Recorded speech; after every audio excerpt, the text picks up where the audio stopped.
Should the cave of the patriarchs really be called the cave of the great matriarch? Is the cave of the patriarchs truly an indication of matrilocality?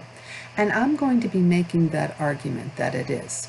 If it had been the cave of the patriarchs, not everyone would be interested in crawling into the same cave that Sarah is in. In fact, all of the patriarchs are corrected by God and told that they may not have a second wife. All of them. Jacob is corrected. Abraham is corrected. Isaac does not have a second wife. Each one of those other three men have to ditch their second wife and their concubines and crawl into a piece of land that is in Sarah's kinsfolks. And that argues that these are Hatti or Hurrian individuals because they inherited their land instead of purchasing it, which was a really big problem. And it's a really big problem for the people that are laying claim to it, that they will purchase their land. The whole thing about the whole Jewish mentality, which is really not necessarily Semitic. A lot of it is coming out of Hebron, is that it's, if I buy it, it's mine, it's mine, it's mine, it's mine. This is a really small plot of land, and that's all they're entitled to. But she was entitled to be buried there, and in fact her kin offered to give him the plot of land for her to be buried there. He was not living with her. The text is clear. After he tried to kill his son, he took his son and went down into Beersheba and waited for Sarah to die, because Sarah was going to die from heartbreak, not getting her son back. He's down in Beersheba with his former fling that they're not discussing, okay? And after she dies, he goes back up and plays the poor widower.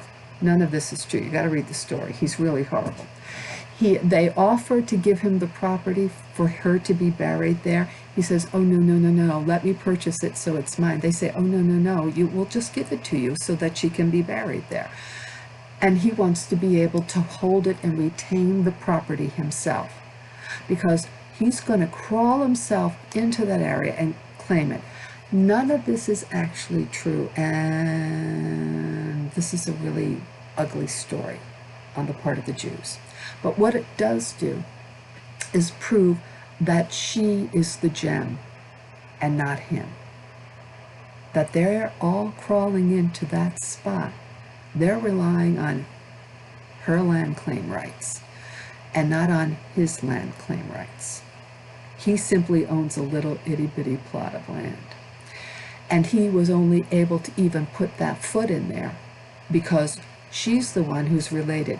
In fact, God told Abraham, because he kept selling her into slavery. Well, he sold her twice into slavery and wouldn't tell them that it was his wife.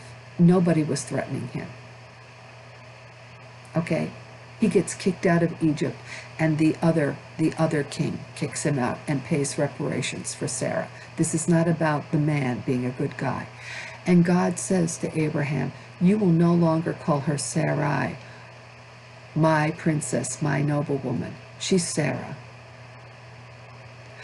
And I think at that point, God acknowledged a kind of divorce. He did not have ownership rights over her.